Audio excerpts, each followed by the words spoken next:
¿Cómo están, amigos? Estamos por primera vez en vivo en el programa La Realidad Real, acá por Tecumida. Estamos con Juliana Caxia, que tiene un conocimiento distinto, digamos, del mainstream caviarón, y que no necesariamente,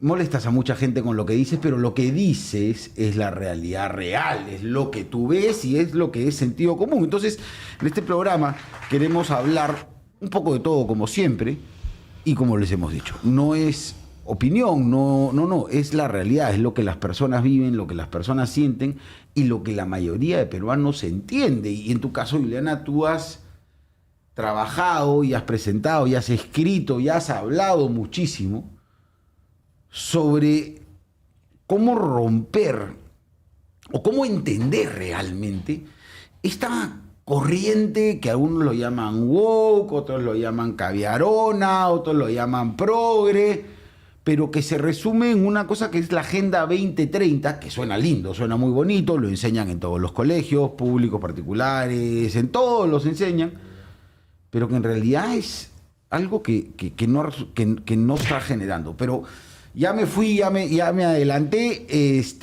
Primero, nada, mucho gusto de tenerte acá. Gracias por acompañarnos. Y nada, por favor, cuéntanos un poco cómo van las cosas. Mira, la Agenda 2030 es una, como su nombre lo dice, una agenda, pero en la acepción de una lista de prioridades. Es como un to-do list donde tú pones las cosas más importantes para ti. Es mi agenda de vida, la agenda de mi organización, ¿no? En una agenda, que creo que esto es un término interesante, sobre todo ahora que estamos entrando a etapas electorales, en una agenda es tan importante lo que incluyes como lo que excluyes, porque es el marco en el cual tú vas a operar. Por ejemplo, si tú eres padre de familia, estás casado, tienes hijos, y tú dices, ok, voy a hacer mi agenda de vida, por poner, ¿cuáles son mis prioridades? Bueno, la primera es viajar por todo el mundo solo. La segunda es comprarme carros caros, deportivos, antisuegra.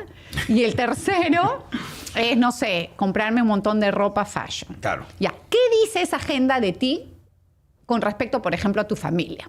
Claro, que no la estás priorizando. No es importante, no te importa, no está dentro de las cosas que vas a hacer. Bueno, por ejemplo, la Agenda 2030 no hace ninguna mención a la familia.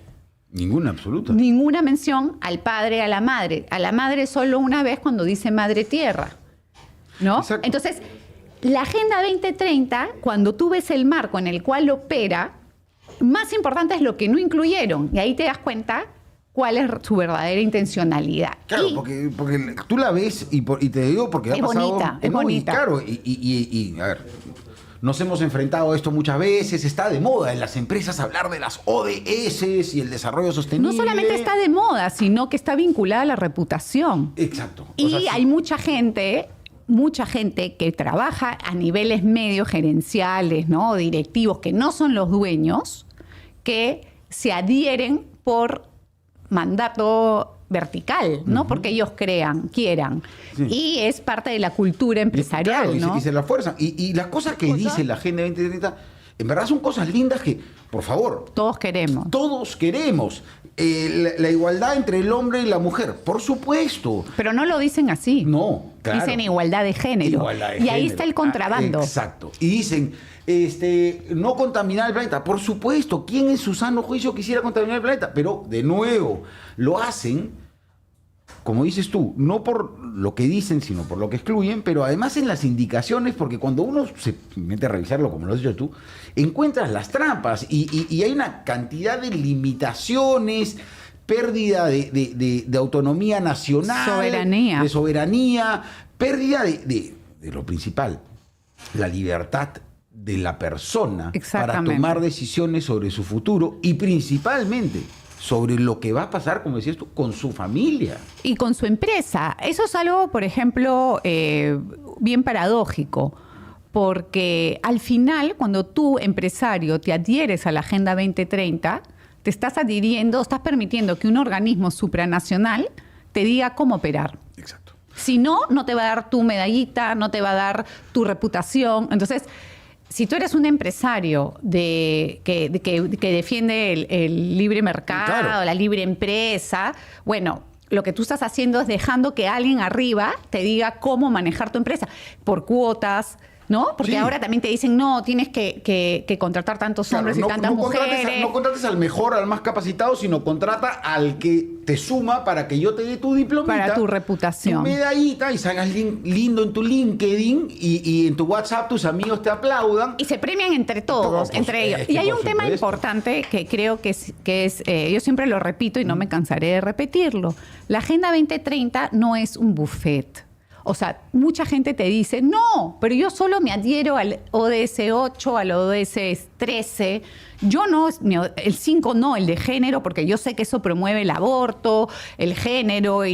Bueno, cuando tú te adhieres a uno, estás impulsando el sistema. Claro, Entonces, estás contribuyendo. Y eso no lo digo yo, lo dice la resolución que da vida a la Agenda 2030. Exacto. Y te dice, es integral e indivisible. Uh-huh. Entonces, eso es yo siempre digo, es como una especie de consuelo para no sentir que estás impulsando algo malo. Pero yo digo, bueno, una vez fue un empresario a mi oficina, porque había escuchado un reel de una entrevista que me habían hecho donde yo le decía, empresarios, están entregándole la soga con que les van a ahorcar en esto de que estás quitando tus libertades, estás entregando tu propiedad privada. Al final, ¿cómo operas tu propiedad privada, no? Y el que quiera venir a mi oficina, que venga, lo reitero, acá en este programa, puede venir, que nosotros lo recibimos. Y me llamó. Se sentó, no voy a decir ni el nombre ni qué, y le hicimos toda una exposición con mucho más datos. Dijo que era muy duro lo que estaba escuchando y que si podía traer más gente. Ya. Nuestra respuesta fue, si quieres generarles un problema de conciencia, bienvenido. Nunca más lo volvimos a ver. Ya, no, obviamente. Pero digo, yo me río, pero es eso, ¿no? Al final es una agenda que su columna vertebral antropológica es el género. Claro, no, es el género, es la pérdida, como dices tú, de autonomía, el recorte de las libertades en general, porque te dice, o sea, a ver,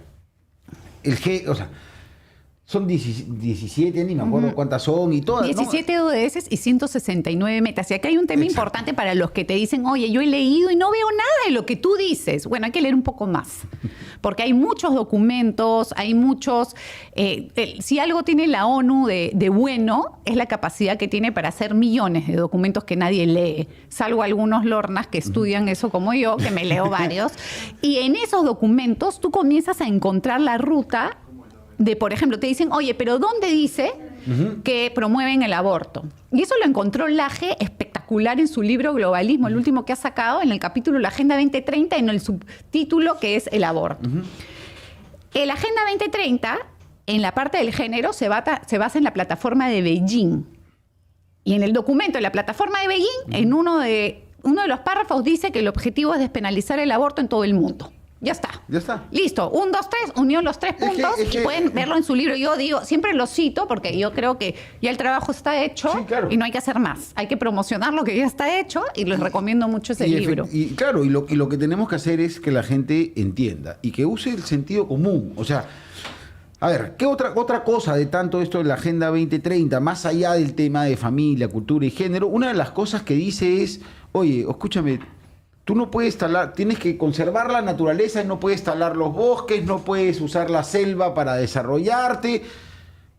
Escúcheme, países que estamos en vía de desarrollo, como el Perú, que necesitamos explotar de una manera responsable nuestra selva, no podemos, nos atan de... No, porque tal cosa. No podemos explotar el mar, que tenemos uno de los mares más ricos del mundo, de la manera que deberíamos, responsablemente siempre. Pero acá viene el tema, que lo digo yo como emprendedor que he sido toda mi vida. El empresario real, el que funda su empresa, el que sueña con salir adelante y con ellos su familia. El dueño de la empresa. El dueño de la empresa, el que está ahí para sacar adelante a su familia y que considera de primera mano que su equipo de trabajo no son sus trabajadores, sino es parte del músculo de la empresa, va a ser responsable con lo que necesita para crecer, sea recurso natural, sea capital humano, porque, a ver, ya nos ponemos en el lado comunista. El empresario solamente quiere plata. Bueno, si solamente quiere plata, va a hacerlo de la mejor manera para que esa plata llegue todos los años, y eso es invertir con conocimiento y con sabiduría y permitir el crecimiento de todo lo que hay alrededor. Hay emprendejos, que yo los llamo emprendejos, que son los que dicen, no, voy a entrar solamente para robar y sacar la plata y nunca terminaré la obra, o voy a depredar el mar. Eso hay en todos lados, siempre hay alguien malo. Pero, como decías tú hace un rato, el gran problema es que la mayoría de empresas que están asumiendo esto no es por la directiva del empresario fundador, del emprendedor que creó, CEO, del responsable de sostenibilidad, que son empleados, y hay un son tema, funcionarios. hay un tema interesante, porque en algún momento, no tengo acá la fecha exacta, pero con todo esto del globalismo, se comenzó a transformar la responsabilidad social, ¿no?, que tú deberías ejercerla en torno, o sea, a la comunidad en la cual te desenvuelves como empresa, que sería, o sea, si tú no eres mina, si no eres una empresa chica, tu comunidad son tus trabajadores, ¿no?, tu familia. Bueno, cambia la responsabilidad social de poder tener un impacto positivo en el empleado y su entorno por cuántas chapitas de la Agenda 2030 me llevan. Exacto. Entonces, mi responsabilidad social hoy es comprar bonos de carbono, que no, o sea, es cuántas chapitas... Hacer talleres de género. O sea, y al final, como yo digo siempre, lo más triste de todo esto no es que tú y yo discutamos, nos indignemos, sino que el que realmente debería recibir una ayuda concreta y real por ser una persona vulnerable, o que tú podrías mejorar la calidad de vida de tus empleados, no, te los gastas en certificaciones, en pagarle a ONGs que te cobran $20,000 simplemente para decir que eres parte de... No voy a mencionarlas, pero estoy seguro que acá los que nos están viendo, los empresarios, hay 2 o 3 muy populares en el Perú, en el que todos los CEOs están ahí listos, encantados. Se unen las plataformas. Perú Sostenible es la plataforma, o sea, la primera plataforma que reúne a la gente que promueve, si no el sostenible, ¿de dónde sale el nombre? Y tiene muchísimas... Pero eso se prostituyó, porque Perú Sostenible empieza como Perú 2021. Claro. Y fue hecha por empresarios, no funcionarios, empresarios que dijeron, el país no avanza, planteemos nosotros nuestra manera de llegar.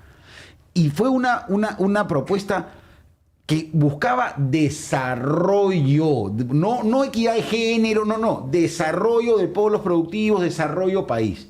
Poco a poco se fueron infiltrando y lo convirtieron en Perú insostenible, como lo llamo yo, porque lo único que busca son medallitas. Y claro, la foto en el coctelito, responsabilidad social. Señores, la responsabilidad social no sirve para absolutamente nada. Yo he tenido la suerte de viajar por casi todo el país. Me quedan solamente en 2 departamentos que no he visitado. He estado en millones de lugares. Y lo que se necesita, lo que hace el empresario, ¿verdad?, es generar valor compartido. Es generar desarrollo. No es tener su fábrica linda con una carretera que se cae a pedazos, que la gente no tiene agua afuera, no tiene desagüe. Desarrolla junto a su comunidad, no solamente para su trabajador, sino para que su comunidad se integre y generarle progreso, que es lo que debe hacer un empresario. Porque eso le genera bienestar a la comunidad general y al país. No lo tiene que hacer para salir en la foto, para que le den el diplomita, no tiene por qué enseñarle charlas de equidad de género a niños. Es que yo creo que, no te digo que todos, porque tú y yo también conocemos a muchos empresarios que sí están, digamos, pensando en distinto. Yo creo que los empresarios han confundido o se han enfocado solo en el crecimiento económico y no en el desarrollo. Y el desarrollo más el crecimiento es lo que hace el progreso, lo que da el progreso. Entonces, lo que tenemos en el país hoy y lo que nos vamos a enfrentar, por ejemplo, en este 2026, es tal vez uno de los momentos más frágiles de nuestra democracia. Hemos estado hace 5 años... O sea, no es cosa todo cuello, ahorcados, y por una brutalidad de Pedro Castillo nos hemos salvado. O sea, la gente se ha olvidado que ganó Pedro Castillo y que si no hubiera dado ese famoso golpe, seguiríamos tal vez con Pedro Castillo, y que hoy Dina Boluarte, por más que los Caviares Patalén, es la vicepresidenta de la plancha. Entonces, ganó Pedro Castillo. En el 2026 nos vamos a enfrentar a uno de los momentos más frágiles. La gente creo que ya se ha olvidado. Tenemos un problema de unas elecciones que no sé si hemos tomado conciencia que de cada 20 años, y esto se cumple, tenemos elecciones presidenciales, regionales y municipales. Vamos a tener 500,000 de candidatos para todos, no sé cuántos partidos, y vamos a tener 2,5 millones de nuevos votantes. Exacto. Que vienen escuchando de todo, ¿no? Entonces, ¿qué va a hacer el empresariado por ejemplo, en esta ocasión? ¿Va a volver a reaccionar a último momento cuando tengamos la soga en la segunda vuelta y vamos a ver ahora sí cómo apoyo o cómo no apoyo? Claro, de último momento, ¿no? Y creen que se puede solucionar con un lindo video en Canal N a las 8 de la noche. Diciendo, tú puedes. No, o sea, tenemos que aprender de lo que ha pasado, y la empresa privada, con todo el respeto, y no de todos los empresarios, porque repito, hay muchos que no son así, tienen que saber que no se puede solamente fijarse e invertir a nivel social para obtener solo crecimiento. También tienen que pensar en el desarrollo, y el desarrollo debe impactar a la persona de a pie, a ese que tú no ves, al invisible, porque esa persona que no tiene avión privado y que tiene que llegar no a fin de mes, sino al fin del día, esa es la persona que finalmente su vida cambia radicalmente de acuerdo a quién pongas arriba. Porque el empresario con plata no tiene toda su plata en el Perú. No. Y hemos visto qué pasó en el 2021, que agarraron maletas, se van a sus departamentos aquí, allá, y dicen, bueno, ya, cuando pase esto, regreso. Eso no lo puede hacer la gran mayoría de peruanos. Y qué bien que toques el tema precisamente lo que va a pasar en estas elecciones. Porque además te olvidaste de un cargo público nuevo, que también es por elección popular. Senadores. No. Alcalde de Centro Poblado. Ahora va a ver. Hay alcaldes de Centro Poblado que hasta ahora no reciben remuneración, pues eligieron el último pero muy probablemente dentro de poco van a recibir sueldo también, y la burocracia va a ser mayor. Pero el tema de las elecciones, y efectivamente, tú lo dijiste una palabra clave. El peruano se siente invisible. El peruano siente que no lo ven, y el peruano en general está buscando que todo se destruya. Porque el Estado no le sirve, la empresa privada no los ve, en general, porque no consideran, y hay que hablar bien, el negocio no lo consideran ellos empresa privada, lo consideran un arma de subsistencia, no lo ven como una empresa, pero se sienten abandonados por el Estado, se sienten totalmente invisibles. Ven además que se generan barreras burocráticas desde el sector comunista, que odia al empresariado, pero también del mercantilista, que genera normas para evitar el crecimiento. Y eso el peruano lo entiende. Ve que sus autoridades se llevan la plata en relojes, en maletines, en cirugías, en idioteces. Pero con toda esa crisis, hay determinados empresarios, vamos a llamarlos, que están contentos porque ganan más plata y generan más plata cuando el país está en crisis. Entonces, el Perú quiere terminar con todo y va a tener dos alternativas. O buscar un siguiente Pedro Castillo, Vladimir Cerrón, o alguien más radical, o alguien que realmente venga y cambie todo esto, pero hacia el lado de lo que creemos nosotros, que es la libertad real de hacer las cosas. Entonces, ahí está el dilema, porque muchos quieren mantener el status quo. ¿Tú ves eso factible, mantener el status quo? Venimos sobreviviendo los últimos 20 años en un status quo que ya se le está acabando los puntos, digamos, ¿no? Ya digamos, la correa ya. Pero en todo lo que tú acabas de describir, si tú trazas, ¿no? Relojes, maletines, viajes, empresariado, y trazas una línea transversal, ¿qué palabra te sale a eso? La frivolidad. Exacto. Y la gente está harta de la frivolidad. Y la frivolidad en este país ha sido como que el preanuncio de la corrupción. Tú empiezas y comienzas a ver Toledo, whiskies, el Melody, ¿no? Nadine, la mujer del pueblo que terminó vestida de Ferragamo.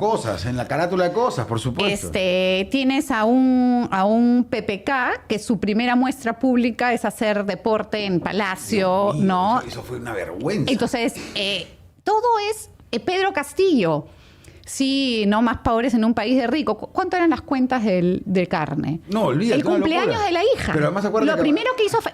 Ojo, yo no tengo nada en contra de que la niña le haga un cumpleaños, pero fue la chica Carvalho, fue todo era... Y ahora nuestra querida presidente, estamos a punto de ser vacada o quieren vacarla porque dejó la operación. Se pudo haber esperado 2 años y se operaba la cara después. No, se meten las cosas en la cara que no necesitan operación, que en 2 horas estás deshinchada. O sea, no, además igual tampoco digo, no es que había un cambio muy grande, ¿no? Pero bueno. Bueno, yo discrepo en eso, yo la veo regia. Pero bueno, la cuestión es que tú ves y es frivolidad. Es frivolidad. Entonces, si no nos comprometemos desde el origen, desde la esencia, de lo más profundo, que es rescatar los valores que profesa nuestra gente, nunca vamos a poder comunicarnos. Entonces siempre va a haber esa línea divisoria entre, que es lo que hace que nos polaricemos, entre el rico, el pobre, el blanco, el cholo, el esto. Entonces, y creo que sí, en eso yo... No me quiero poner socialista, ni mucho menos, pero también tenemos que reconocer que tú dices, ¿no? Yo he recorrido todo el Perú, menos 2 departamentos, que ya es bastante. ¿Cuánta gente ha hecho eso? ¿Cuánta gente que está ahorita queriendo gobernar o queriendo tener un puesto público de alto nivel ha recorrido ni siquiera su cuadra? No, por supuesto. Entonces... Y ahí, efectivamente, la frivolidad, mira, viene de que... Primero, a ver, el concepto autoridad, ¿no? Se la han creído. Yo soy la autoridad, yo soy el alcalde, yo soy el presidente, yo soy el diputado. Pero eso no está legitimado. Eso es totalmente mentira. Señores, a toda la gente que nos ve, son funcionarios públicos. Siempre lo digo. Y su objetivo es que lo público funcione para beneficio del ciudadano, no beneficio propio. Y el gran problema para el 2026, otro de los grandes problemas, es que la gente hoy, por distintas causas que yo creo que hace una agenda pensada, desprecia al político. Por supuesto. O sea, la gente buena, por ponerle un término, le da miedo también entrar, porque tú dices, oye, está tan corrompido y al mismo tiempo genera tanto desprecio, o sea, te ven ahí y es despreciable, ¿no? Eres despreciable, que tenemos que cambiar un chip que ha empezado a distorsionarse desde hace 20 años por varios motivos, de la caída de Fujimori, la corrupción que se veía y todos los demás gobiernos que sabemos que prácticamente todos iban a estar presos. Sí, claro. Y ahí hay mucho de influencia de la izquierda ideológica en generar el individualismo del ser humano, en el hecho de yo hago lo que tengo que hacer para sobrevivir. No me importa si en el camino mi vecino, mi tía, a mí esto sale perjudicado. Claro. Entonces, con respecto a lo que decías de la política, claro, la gente nos han metido en la cabeza que hacer política es tener un cargo público y pertenecer a un partido político. Pero hacer política es generar bienestar, es diálogo, es trabajo en conjunto con personas que no necesariamente piensan 100% igual a ti para el desarrollo común de una población, de una civilización, ya sea un país entero, un barrio. Y ahí tenemos a muchísima gente en el Perú, honesta, que hace política desde las apafas, desde la sociedad civil. Es que yo creo que el ciudadano, o sea, los peruanos, hemos reducido nuestra participación política y sobre todo ahora que no existen los partidos políticos porque se destruyeron, ya sabemos, sí, claro, ¿no? Reducimos nuestra participación política al voto. Votamos, bien o mal, si es que votamos y luego no volvemos. Pero lo que tú dices, lo político es la participación en lo público. Y todos podemos participar. Primero, hay que hacer política en la familia. Yo siempre digo, todas estas batallas culturales y políticas se ganan en la mesa de la cocina.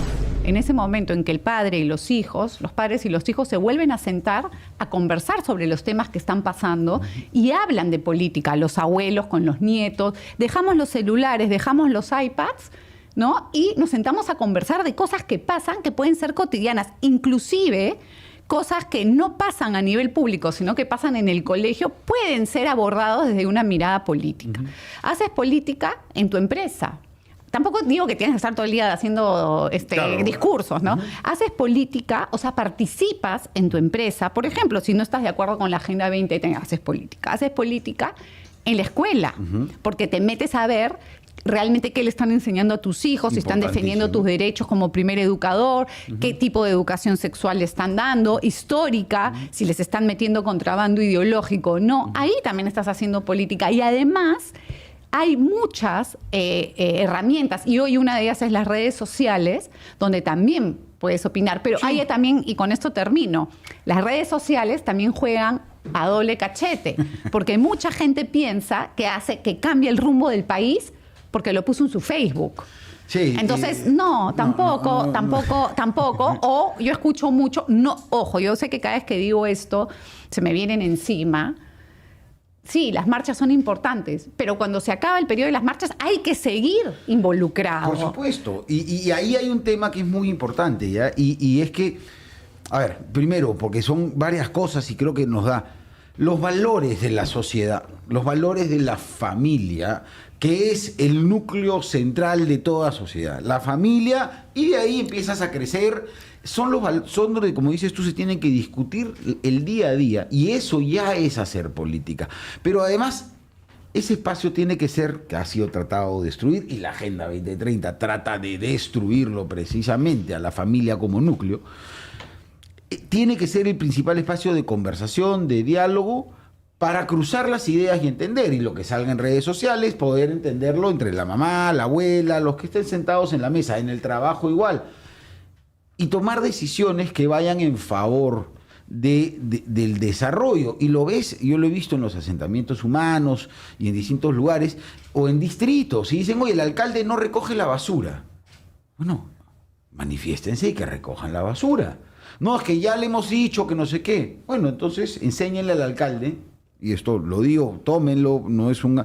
Enséñenle al alcalde lo que es vivir entre la basura y lleven la basura a la puerta de la casa del alcalde. Claro, eso se llama presión por dolor. Presión por dolor, o sea, lo que sea. Entonces hay actividades, hay maneras en las que debemos trabajar, podemos trabajar unidos, y lo más importante es entender que a veces uno se siente solo, y creo que te ha pasado a ti, a mí, a los que hablamos en política, que cae un cargamontón y a veces dices, uy, ¿para qué me metí en esto si me están golpeando? Ay, te tapas un ratito, claro, y pasa. Porque tú y yo ya estamos curtidos, ya tenemos experiencia, pero la gente que quiere hacerlo, no se preocupen, no están solos, y no es cliché. Hay mucha gente. La mayoría de peruanos, que es lo que se llama la mayoría silenciosa, que acepta y se queda callada mientras ve cómo salieron a marchar en contra Merino, que se hacen un paro en la carretera y no dice nada. Si nos unimos, si nos atrevemos distintas personas y trabajamos en conjunto, por más de que no nos conozcamos, nos veamos por redes, podemos generar el cambio. Y el Perú exige un cambio completo, quiere eliminar a toda la vieja clase política, porque, seamos sinceros, la oferta que tenemos ahora en las elecciones es gente que ya estuvo, la gran mayoría, ya estuvo en el gobierno. Pero te digo una cosa, eso no tendría ningún problema si hubiera sido un buen recorrido. Porque una de las cosas que creo que se han destruido en nuestro país con este tema de que no haya reelección, es la carrera política. Definitivamente. Entonces eso también nos ha costado. ¿Por qué? Porque tú tienes congresistas que entran, ¿no? Y que la curva de aprendizaje, o que no hacen nada, no tienen ni idea, y que tú no tienes tampoco cómo medir cómo lo hizo.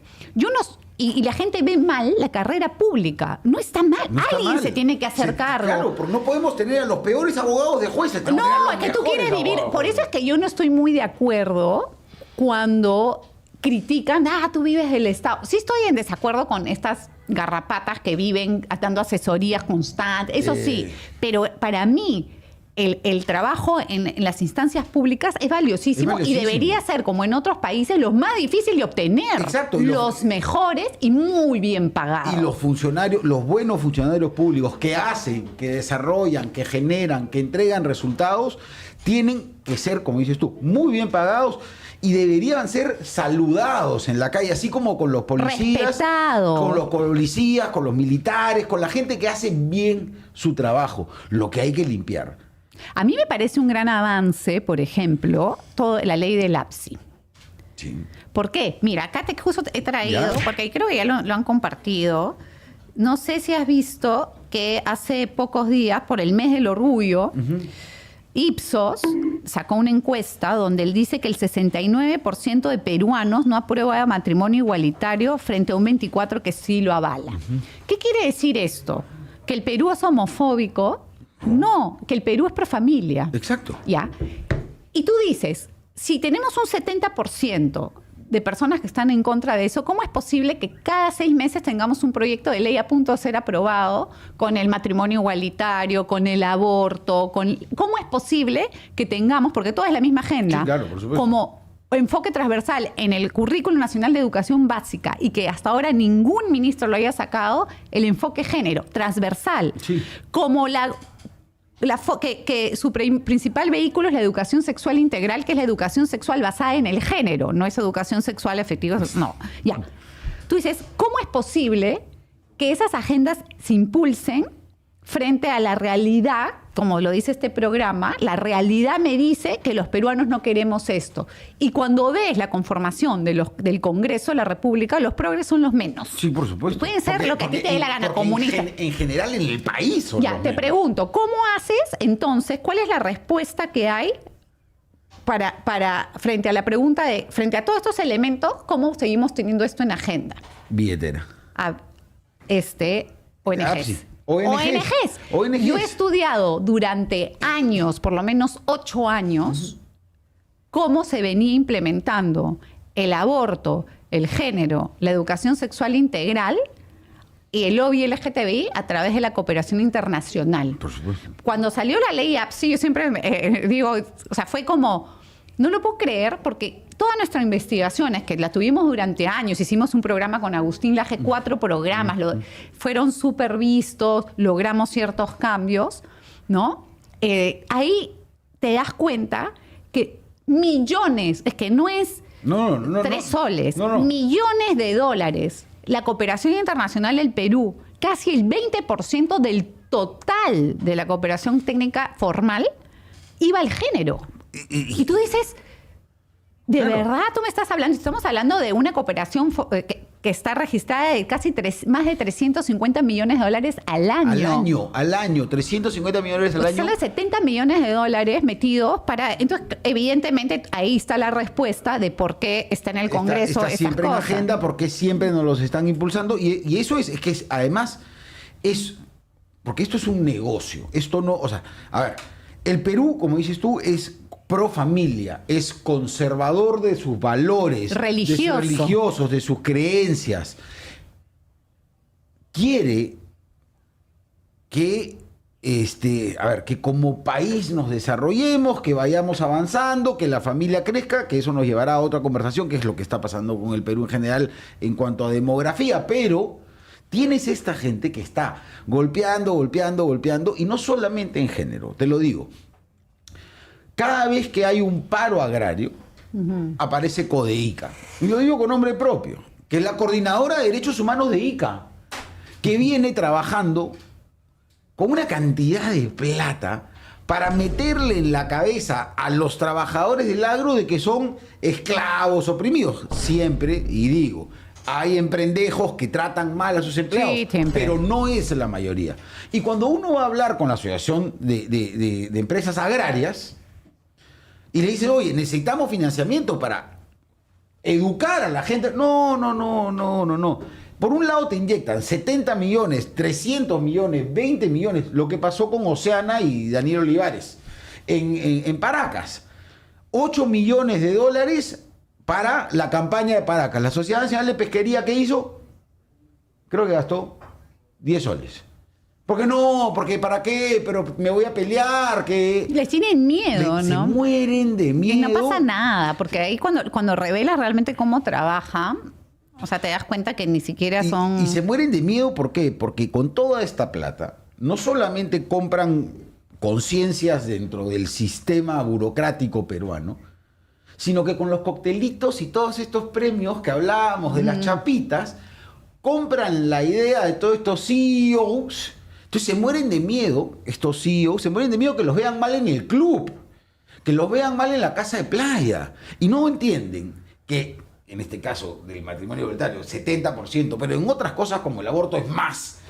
La gente no quiere esas estupideces, no las quiere. Y ellos deberían pensar en qué piensa la opinión pública, la gente, el país para el desarrollo, y no sus amiguitos en la casa de playa. No, y no solamente eso, sino que a todo esto que tú estás describiendo se suma un actor que ha sido muy potente y que hoy medio que está endeble, que es los medios de comunicación.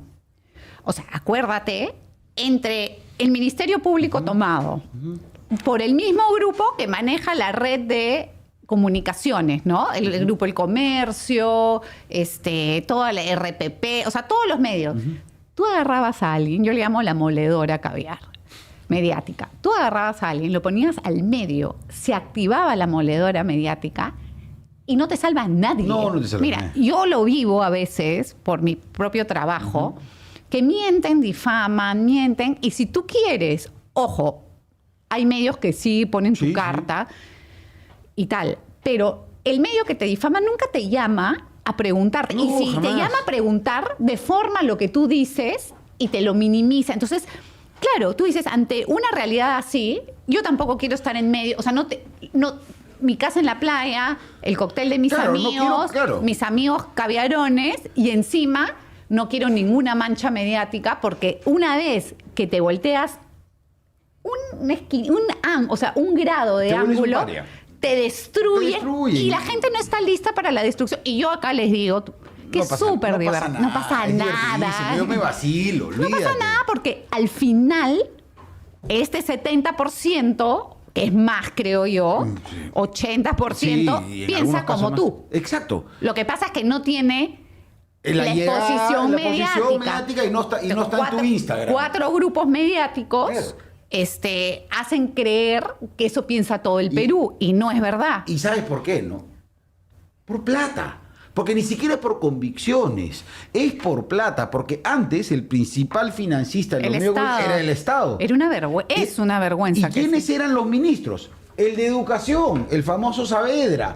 Él era el que Él fue el que financia- metió el género. El que metió el género, ¿cómo? Publicando en los diarios. Entonces, los diarios que estaban quebrando y ya están quebrados, y las emisoras de radio y televisoras también en el país dependen de esto. Entonces, Pero ¿cómo se paró eso? ¿Cómo se puso el tema en agenda y se le hizo...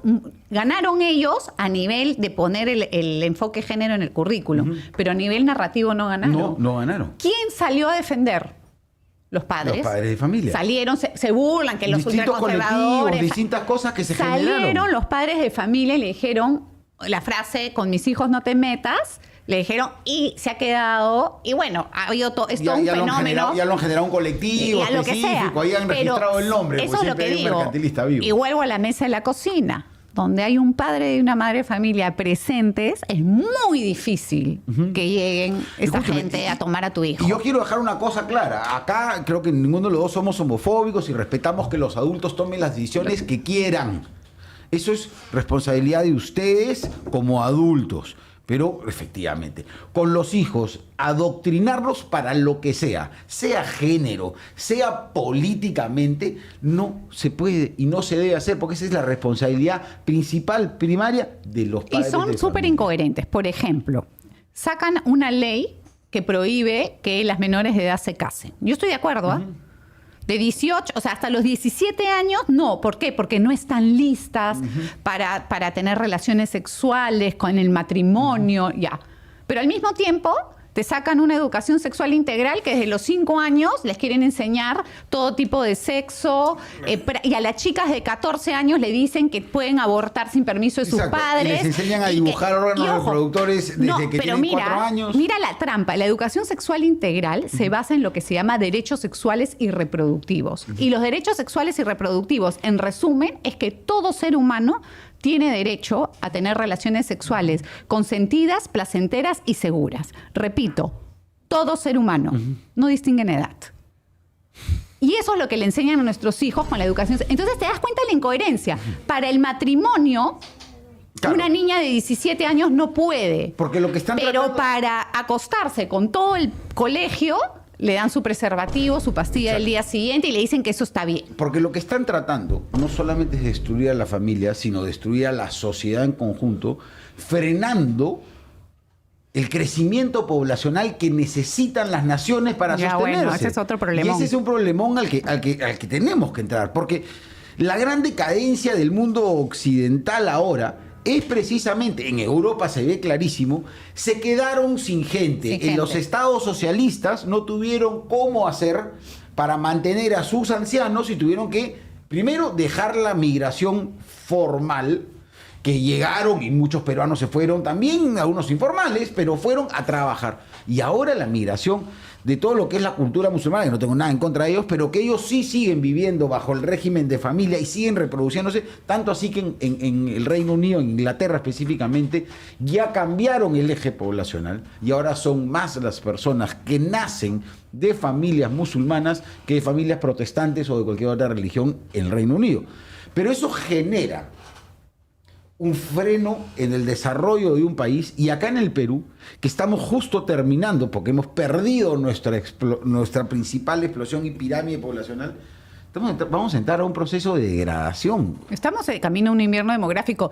Yo esta semana, como te comentaba antes de empezar, compartí 2 reels en mis redes sobre este tema. Y así, he sido súper famosa en Instagram. Oye, he estado sorprendida. A mí me pueden decir lo que sea, a mí no me interesa. ¿Cómo hay gente que te dice o reduce la problemática a lo que sucede en su casa o en su barrio o en su familia? No, mi prima tiene 3 hijos, mi vecino tiene 5. No, es que es una cuestión de plata, no tiene nada que ver con género. O sea, todo lo tratan de reducir a una sola causa o no ven las cifras. El INEI ya lo ha dicho de que estamos camino a un invierno demográfico. En el 2040 va a ser la primera vez que se van a cruzar las líneas donde van a haber más ancianos que jóvenes. Ya. Segundo, el Plan Estratégico de Desarrollo Nacional del CEPLAN, en la parte demográfica, dice que sí tenemos problemas demográficos causados por, no lo dice con esas palabras, pero por todo lo que ha avanzado el género, la decisión de las mujeres. Yo siempre digo, es paradójico porque lo que impulsa el plan estratégico es la Agenda 2030, que es el género, que es lo que para ellos mismos dicen que ha causado la despoblación. La cuestión es que nos estamos quedando sin niños y la cuestión es que nadie habla de ese tema. Nadie habla. No, y no podemos hablar de desarrollo sostenible si no tenemos población, porque ¿a quién vamos a sostener? No, exacto. Y lo más crítico es que el Perú, además, a diferencia de los países europeos, tiene un potencial de desarrollo inmenso. Tenemos como país la capacidad, y ojalá se pudiera, de tener una tasa de reproducción de 3 o 4, porque se podría si hubiésemos por tenido... Por lo menos 2,1, que es la tasa de reemplazo generacional. Exacto. Pero se podría tener más si hubiésemos tenido un Estado en general, no solamente ideología de género, un Estado que sea responsable con su población y presidentes y gobiernos que hayan aprovechado ese boom que desgraciadamente se nos está yendo ahorita se nos está yendo, que vino la pandemia, presidentes que no hacían nada. Es lógico, la gente te dice eso. Y tenemos el problema es que, como decía, no tuvimos un Estado que nos apoye, nos ayude a generar desarrollo. Y uno de los temas que yo siempre he hablado es, desde el año 2000, tenemos 50% de anemia infantil. Bajó en el gobierno de Alan García, creo que llegó a 36. Estamos en 44% de nuevo. Eso es destruir la capacidad. Claro, y tienes un programa como Calibarma que se roban la plata y que intoxican a los niños. No, es una locura. ¿Sabes por qué pasa? Que es lo que decíamos al inicio. No hay una conexión. No hay una conexión con la realidad del peruano de a pie. Entonces tú dices, ok, yo también estoy de acuerdo con todos los que me han comentado en redes de no hay plata para tener tantos hijos. Totalmente de acuerdo. Nadie se tiene que tener 10 tampoco. Pero lo que estamos hablando de una tendencia cultural también, claro, además de la que tú mencionas, económica, a que la gente no quiere tener hijos porque cree que es una carga, porque quiere una libertad, porque quiere viajar, porque o sea, ¿sabes que hay muchas causas? Exacto. Lo importante acá es que estamos camino al invierno demográfico y eso nos va a traer problemas económicos. Claro. Entonces, y de sostenimiento, ¿no? Claro, o sea, el sistema de salud, el sistema de pensiones. Claro, que uno mira el Perú y dice, a ver, ¿va a tener más problemas el sistema de salud? ¿Cuál? Ya, o sea, ya van a cerrar para completo los hospitales como hizo Vizcarra, porque ya es una... Y ahí va un tema, cuando la gente dice no hay plata. Sí. Y acá hay un tema, ¿ya? Es que el peruano chambea por 3, ¿ya? ¿Y por qué chambea por 3 comparado a otro país? Porque la educación en otros países gratuita es de calidad. Exacto, eso es. Acá tienes que matarte para que tu hijo vaya a un colegio particular. Y no estoy hablando de los 5 o 10 grandes del Perú. No, o sea, prefieres pagar 200 soles a uno particular a llevarlo a un público. Cuando al Estado le cuesta a cada niño, creo que alrededor de 15.000 soles mantenerlo durante una carrera escolar. O sea, hay un montón de medidas. La salud, uno tiene que trabajar el triple, porque si se enferma o le pasa algo grave a alguien de la familia, van a tener que pagar todo, por más de que vayan, y yo lo he vivido, lo conozco de muchas personas que me han llamado, Fernando, estoy en salud o estoy en el hospital y para operarme tengo que comprar yo las cosas. Y lo vimos en el COVID, cómo la gente gastó, sacó de su plata, se endeudó, le pidió a la familia oxígenos, ¿te acuerdas? Para comprar oxígeno. No, entonces, eso fue una masacre. y además con todo lo que se pierde y todo lo que hace. Ahí estamos...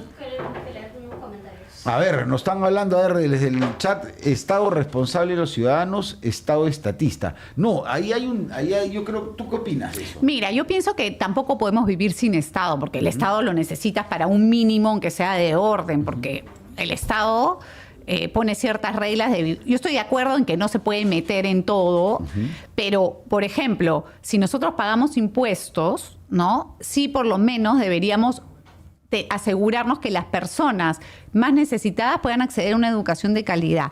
Si no lo pueden hacer a nivel privado, sí el Estado debería tener cierto... El Estado, mira, el Estado tiene que existir como y perdón figura que termino, regulatoria. un poco para la pregunta yo estoy de acuerdo que puede ser un ideal, pero no es nuestra realidad tampoco. No. Entonces, a eso sí podremos caminar, pero decir, oye, ahorita hay que destruir todo, sí estoy de acuerdo en que lo podemos achicar. No, reducir, o sea, de 19 sí, a 8 ministerios, a 9. Pero que haya 0 Estado, no se puede. Porque el Estado tiene como rol y como función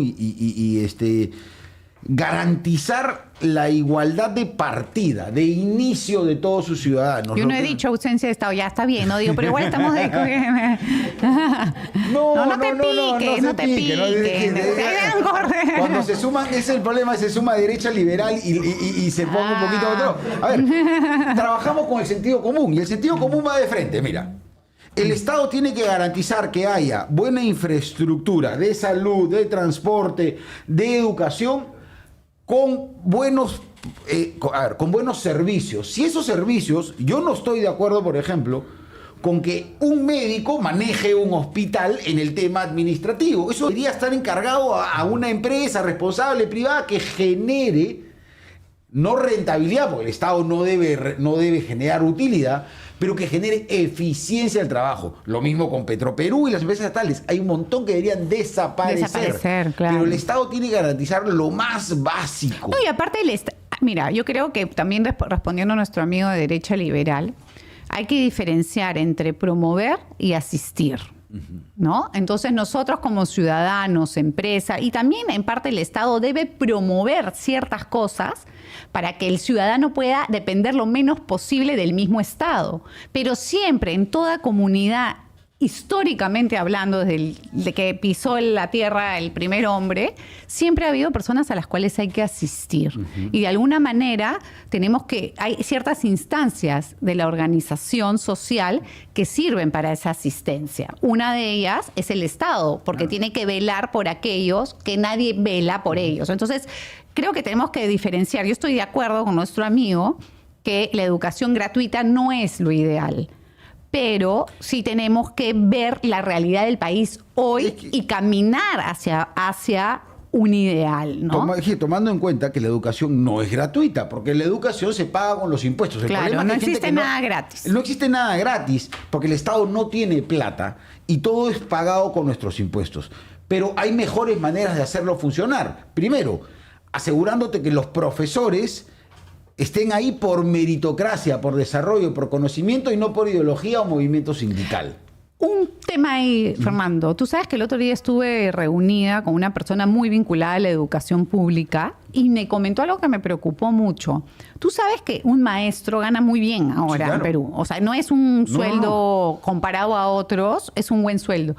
Pero dice que en las facultades de educación casi ya no hay personas estudiando para educar, que va a haber una crisis de educadores próximamente porque la gente no ve atractivo esa posición. Porque por años se ha destruido el concepto de maestro precisamente por una ideología que lo manejan Patria Roja desde el SUTEP y además Pedro Castillo y los distintos sindicatos que han destruido ellos mismos con su represalia a crecer, a mejorar, a desarrollarse, la figura del maestro. La figura del maestro, del profesor, de quien te acompaña, quien te educa, quien te da conocimiento técnico que se complementa con la educación familiar y van de la mano hacia el desarrollo de un ser humano, ha desaparecido. Entonces ya no existe el respeto en la gran mayoría de la sociedad peruana sobre lo que es el maestro y por eso no se vuelve atractivo. Dice, ¿para qué voy a ser maestro?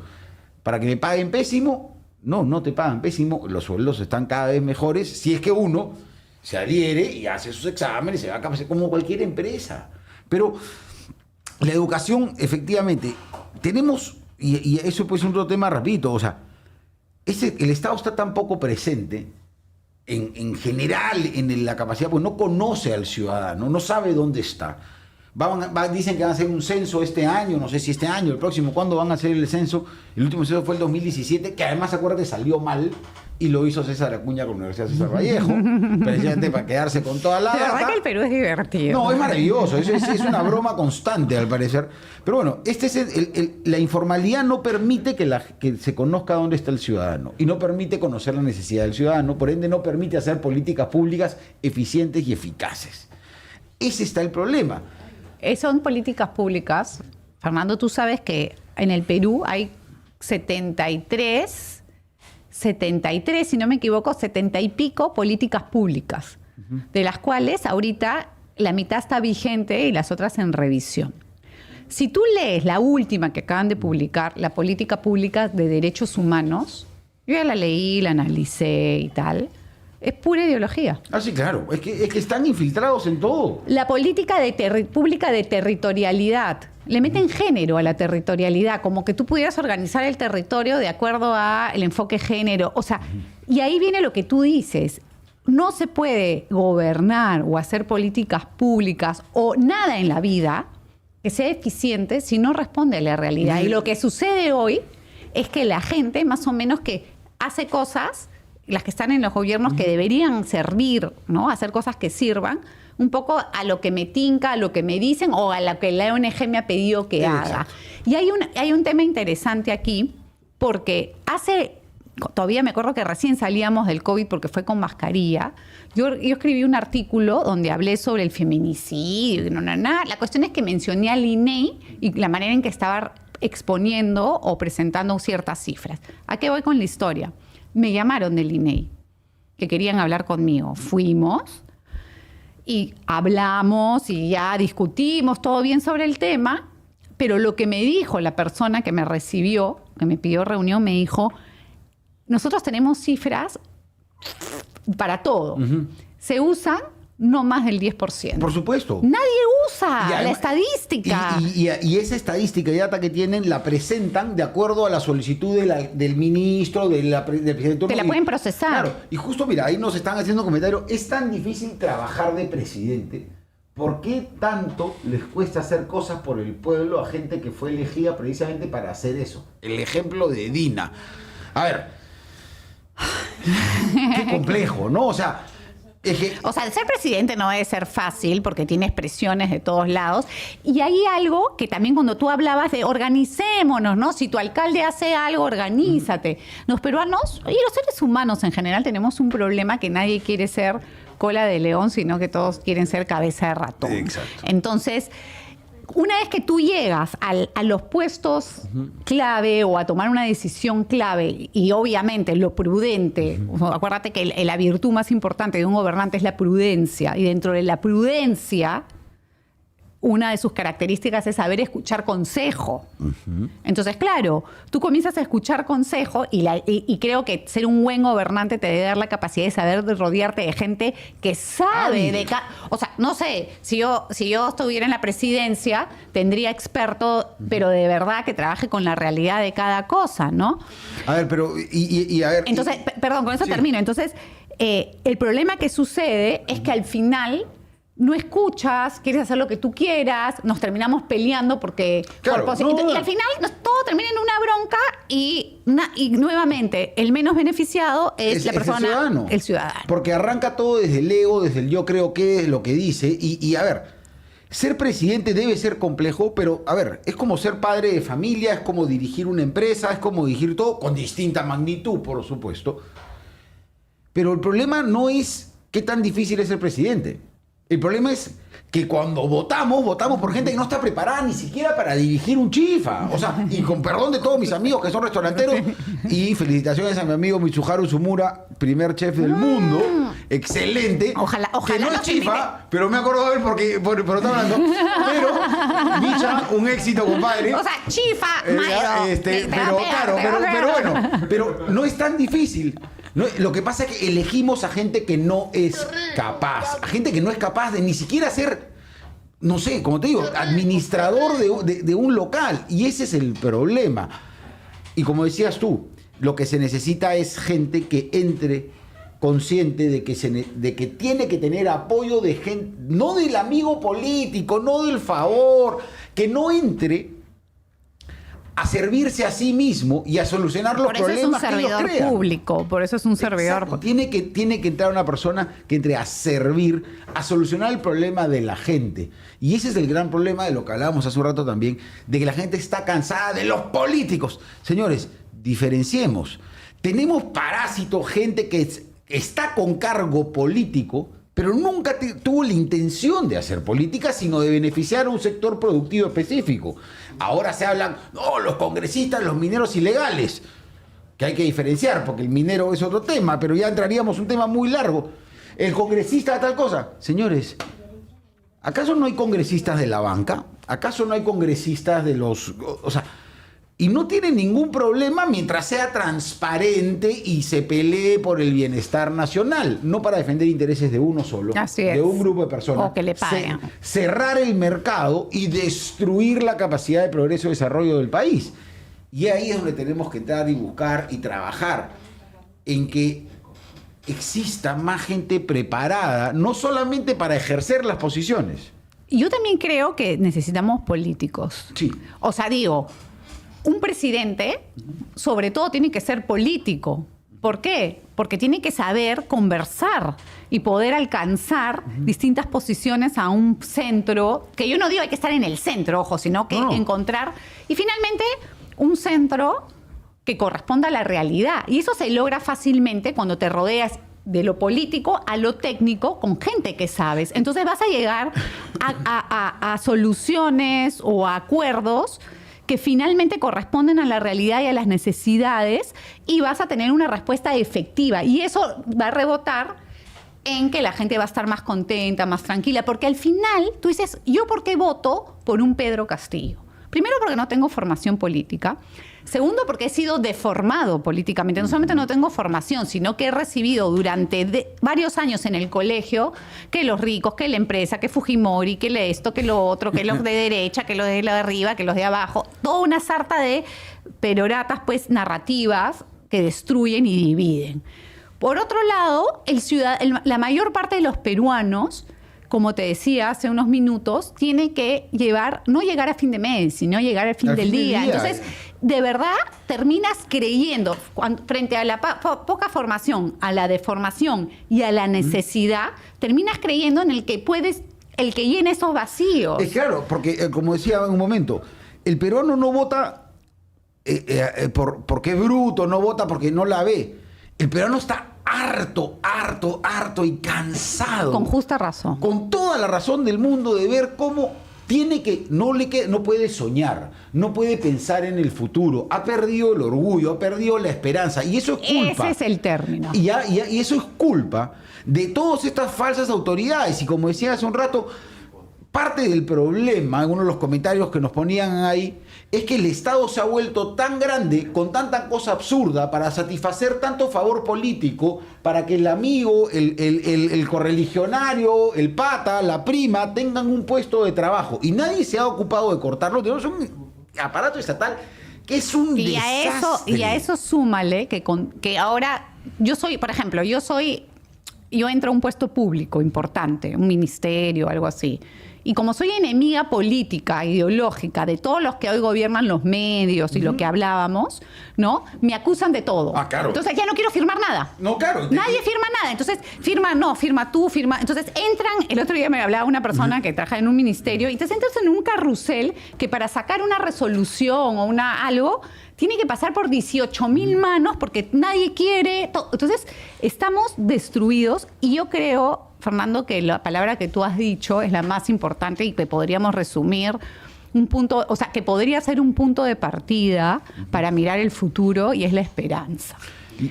El peruano ha perdido la esperanza en sus políticos, pero yo creo que es responsabilidad de las personas que vayan a estar ahorita en campaña, devolverles las esperanzas y no defraudar esa esperanza.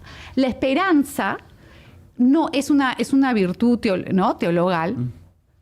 Y lo que la esperanza no es ser un optimista. Claro, no es ser un iluso que cree en cualquier cosa. La maravilla de la esperanza es que tú esperas aun cuando no hay nada que esperar. Y es una característica hermosa que nosotros podríamos decir, ok, sí, entendemos que estamos en un momento terrible, pero tengamos la esperanza de que puede venir algo bueno y pongamos nosotros todo lo que podamos de nuestra parte para que esa esperanza no se vea defraudada nuevamente, ¿no? Totalmente de acuerdo contigo. Mira, ya estamos llegando al final del programa, ya vamos una hora, aunque pareció mucho menos. Pero construyo sobre eso y hay que tener esperanza, pero hay que pasar de la esperanza a la acción. Hay que pasar de la esperanza al cambio real, al cambio completo, al cambio general y partir. Y por eso el programa se llama así, desde la realidad real, la realidad del ciudadano, la realidad de las personas, la realidad del día a día, no la realidad de la ONG, no la realidad del político que no tiene idea, ni del burócrata que nunca ha estado en la calle, en la cancha. Tenemos que adaptar el Perú a su costumbre, tenemos que respetar nuestras costumbres, tenemos que respetar a la familia, nuestra capacidad de decidir nuestra religión, nuestras creencias. Eso tiene que ser lo principal para el desarrollo de un país. Y romper con ese viejo ciclo de políticos reciclados que no han hecho bien las cosas y ahora salen a pregonar y decir, no, cuando sea presidente, oye, cuando fuiste ministro, ¿por qué no lo hiciste? Ah, no, es que en ese momento no. Tenemos que cambiarte y para eso los peruanos tenemos que involucrarnos. Tenemos que trabajar unidos. Y ahí están preguntando si yo voy a postular o si tú vas a postular, no sé si preguntan. Yo no voy a postular porque yo considero que hago política todos los días y eso es una invitación a todos los demás. No tienen que postular un cargo público para hacer política. Podemos generar comunidad, podemos generar esfuerzo, podemos generar trabajo que sí genere cambio en el Perú. ¿Tú cómo lo ves? Igual, o sea, yo ahorita estamos sacando adelante Origen, que es nuestra asociación, y desde Origen también hacemos política desde la sociedad civil. Y en este momento creo que ese proyecto, que ya va por el 7º año, ya hemos sacado también la plataforma Padres Peruanos, padresperuanos.pe, que es una herramienta de participación ciudadana mediante alertas. Maravillosa. Los invito a entrar, a firmar las peticiones, a adherirse, a hacerse miembros, porque así esa herramienta va a ir creciendo y también va a ser fundamental para las elecciones. Entonces, ahorita yo estoy abocada a sacar adelante ese proyecto. Yo nunca digo de esta agua no he de beber, porque bueno, cada vez que he dicho de esta agua no he de beber, he estado bebiendo de esa agua. Sí. Entonces, veremos. Pero ahorita esa es la prioridad. Ahorita la prioridad, igual que por mi lado, la prioridad es construir, es crear, es llevar la voz de las personas, de los que nos comentan, de los que nos llaman, de los que nos escriben, inclusive cuando no estamos en el programa o en los otros programas de Recutecu, que además no se olviden de darle like, seguirnos y comentar, porque si no es en este programa que va a salir ahora todos los viernes, puede ser en cualquier otro programa de Recutecu a través de las redes sociales que trabajamos. Y lo que hacemos acá y buscamos, y por eso está Ilena acá con Orígenes, es Origen es crear espacios para que el ciudadano que a veces siente que se siente invisible, que siente que no tiene voz, que le pasan por encima las autoridades y todo el mundo, encuentre lugares donde pueda expresar, pueda decir que suceda, nos cuente y nosotros, desde los distintos medios, plataformas que podamos manejar, trabajar para que esa voz sea escuchada, para generar ese cambio, porque si nos quedamos callados, nos van a seguir pasando por encima. Así es. Y también creo que es responsabilidad nuestra formarnos políticamente, ¿no? Para poder discernir, para poder entender, para poder saber qué es lo mejor y poder también escoger de la manera correcta, ¿no? Efectivamente. Y sobre eso, ¿cómo formarnos políticamente? Yo no soy he leído muchas de las ideologías políticas, pero para cualquier persona, la mejor herramienta para formarse políticamente es el sentido común. Es utilizar el sentido común. Las cosas que claramente tienen una posibilidad de resolverse y que aplicadas en su familia, en su casa, en su trabajo funcionan, van a funcionar con el Estado.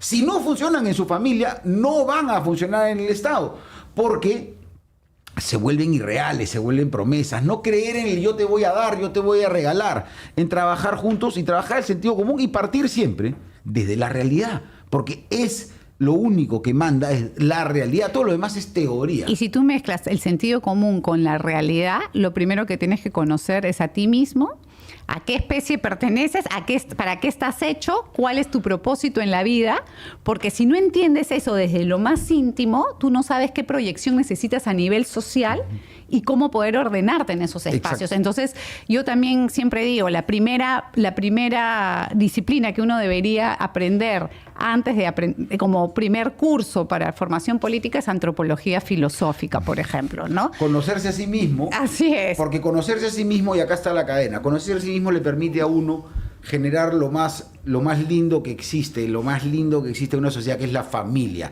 que es el núcleo más importante, que parte de uno cuando se une con otra persona y deciden crear una familia, un hombre, una mujer, tienen hijos, crean una familia, y ese es el pilar básico de la sociedad. Como funciona una familia, funciona su comunidad. Como funciona la comunidad, funciona el distrito. Como funciona el distrito, funciona la provincia. Funciona la provincia, funciona el país.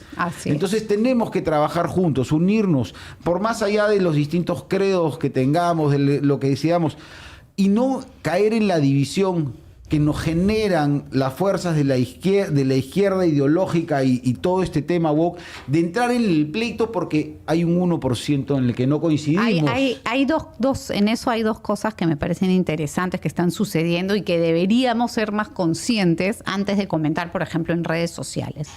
Hay que poner al medio ideas, no prejuicios. Entonces, claro, y ahí viene lo segundo. Hemos reducido a las personas a una idea que no nos gusta y con eso la invalidamos. Entonces yo digo, claro, no sé, hay algo que tú dices que yo no estoy de acuerdo, entonces ya tú no eres un interlocutor. No, te digo facho, de frente. Lo que sea. Entonces, no, yo creo, y eso es de ambos lados, de derecha, de izquierda, del caviar. O sea, tú estás invalidado para opinar. ¿Por qué? Porque hay algo de la forma que tú piensas que no para mí invalida todo. Exacto. Entonces, obviamente que hay gente que está totalmente invalidada en todos los ámbitos porque son unos activistas y lo que tú quieras, pero hay muchos temas que sí podemos conversar y digo nuevamente, ya no hay ideas. Ahora hay un debate de prejuicios y eso no puede seguir sucediendo. Eso no puede pasar porque es lo que nos han tratado de inculcar, es la manera en la que nos destruyen, nos hacen pelearnos con nuestro vecino, nos hacen pelearnos con nuestra familia por idioteces. Es como si terminen de... Juliana tiene algo en contra de los liberales.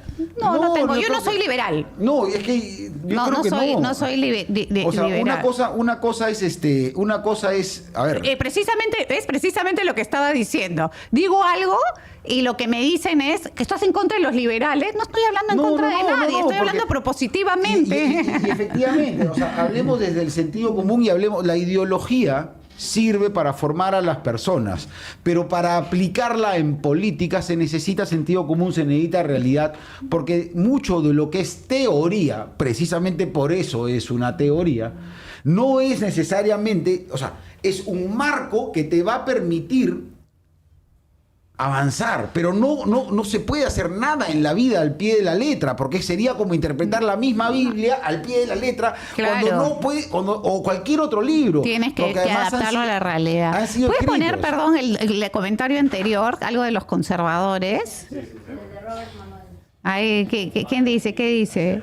Nadie discute el sentido común, lo que estamos en contra. Primero deberían decir quién está en contra, ¿no? Porque lo que estamos en contra, hablan en general, es que los conservadores pongan su agenda con el poder del Estado. Ah, ya. ¿Y quién sí puede poner una agenda? No entiendo. Claro, ¿Y la agenda de qué? O sea, no, ¿ves? Ahí, eso para mí es división.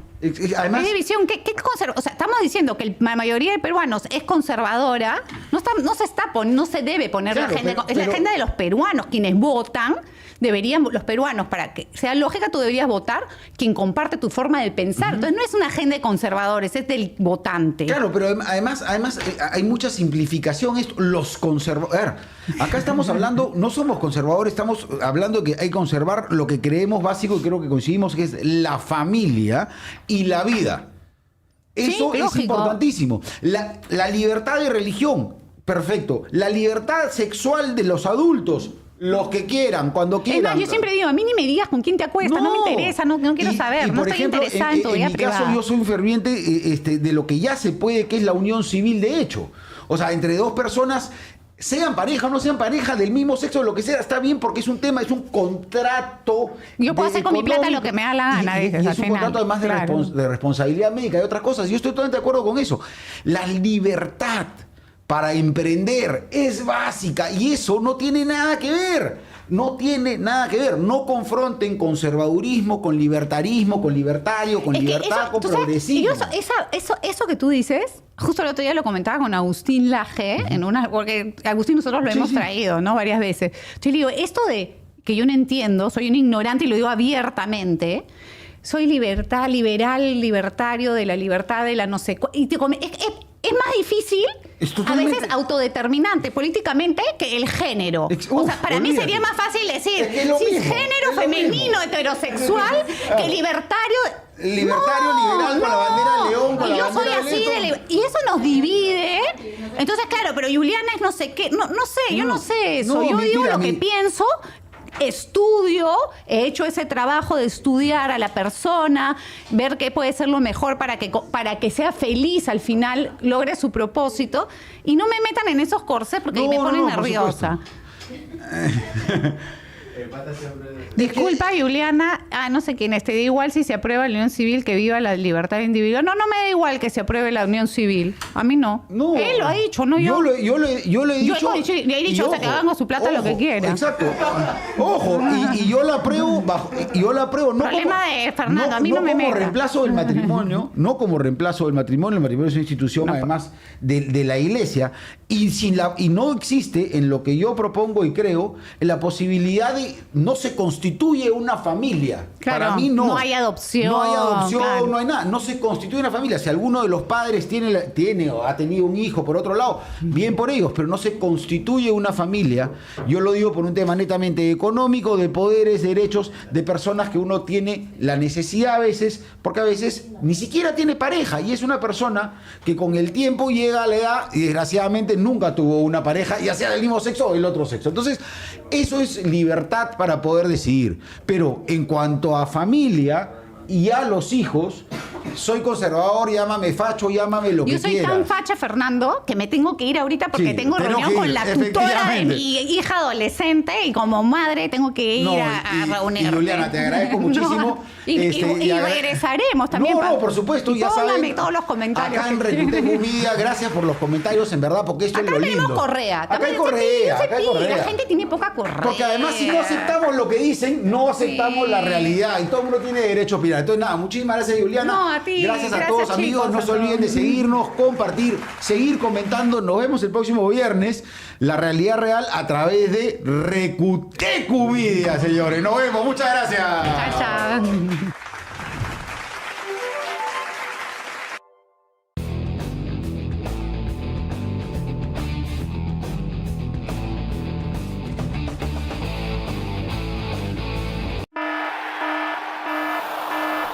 Soy de izquierda, yo no soy caviar, que se vayan todos, que no vuelvan nunca más.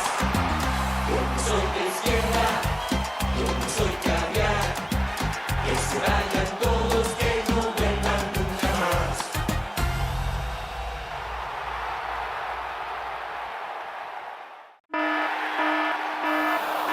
Yo no soy de izquierda, yo no soy caviar, que se vayan todos, que no vuelvan nunca más. Yo no soy de izquierda,